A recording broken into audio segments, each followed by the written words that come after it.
बड़ी खबर आ रही है वो बताएं आपको। यूएस का मिशन बदला। जी हां, क्योंकि यूएस अब बदला ले रहा है आईएसआईएस खुरासान के आतंकियों से, वो भी आपको समझना चाहिए। काबुल एयरपोर्ट पर व्हाइट हाउस से बाइडेन की नजर है। पहले ये जानिए कैसे जो बाइडेन पूरी नजर रखे हुए हैं। आपको याद होगा जब ओसामा बिन लादेन मारा गया था तो ओबामा अपने ऑफिस में बैठकर वो पूरी कार्रवाई देख रहे थे। कुछ उसी तरह बाइडेन को पूरी जानकारी दी जा रही है। अमेरिकी राष्ट्रपति को रॉकेट अटैक की पूरी जानकारी दी गई। अमेरिका के राष्ट्रीय सुरक्षा सलाहकार व्हाइट हाउस पहुंचे।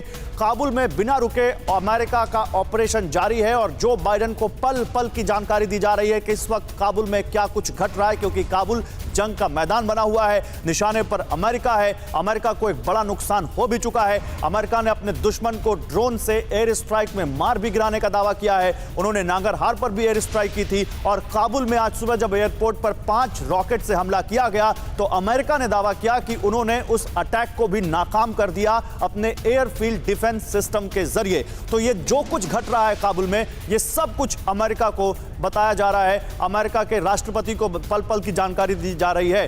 तो मनीष, अमेरिका के राष्ट्रपति को पल पल की जानकारी दी जा रही है क्योंकि साफ बात है अमेरिका का बहुत कुछ दांव पर लगा हुआ है और बहुत कुछ वो खो भी चुके हैं इस जंग में।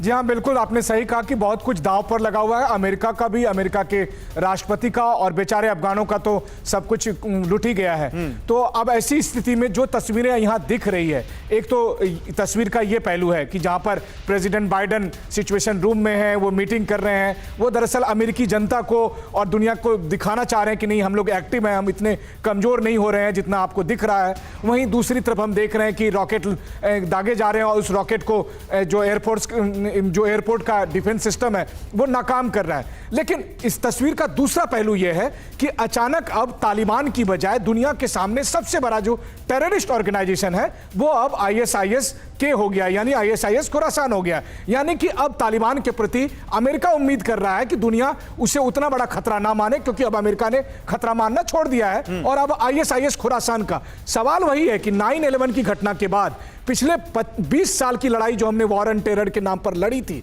उसका अंत हम इस रूप में देख रहे हैं कि कुछ आतंकी घटनाओं की वजह से अमेरिका के आखिरी ऑपरेशन। मैं तो सुमित आपसे बल्कि यही पूछने वाला था कि क्या आईएसआईएस खुरासान के इस एंगल के बाद वो तालिबान और अमेरिका जो 20 साल तक एक दूसरे से लड़ते रहे, आज ऐसा नजर आता है दोनों अलाई हो चुके हैं, दोनों एक दूसरे का साथ दे रहे हैं आईएसआईएस खुरासान के खिलाफ।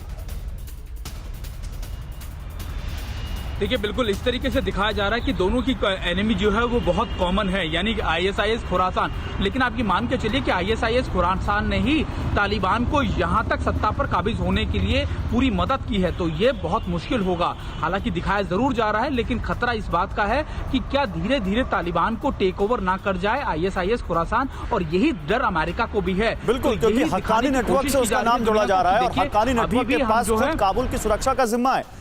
इसलिए बहुत हद तक कहा जा रहा है कि आईएसआईएस खुरासान को तालिबान का एक धड़ा मदद दे रहा है। अड़ी सोमवार से शुक्रवार शाम 6 बजे सिर्फ TV9 भारतवर्ष पर।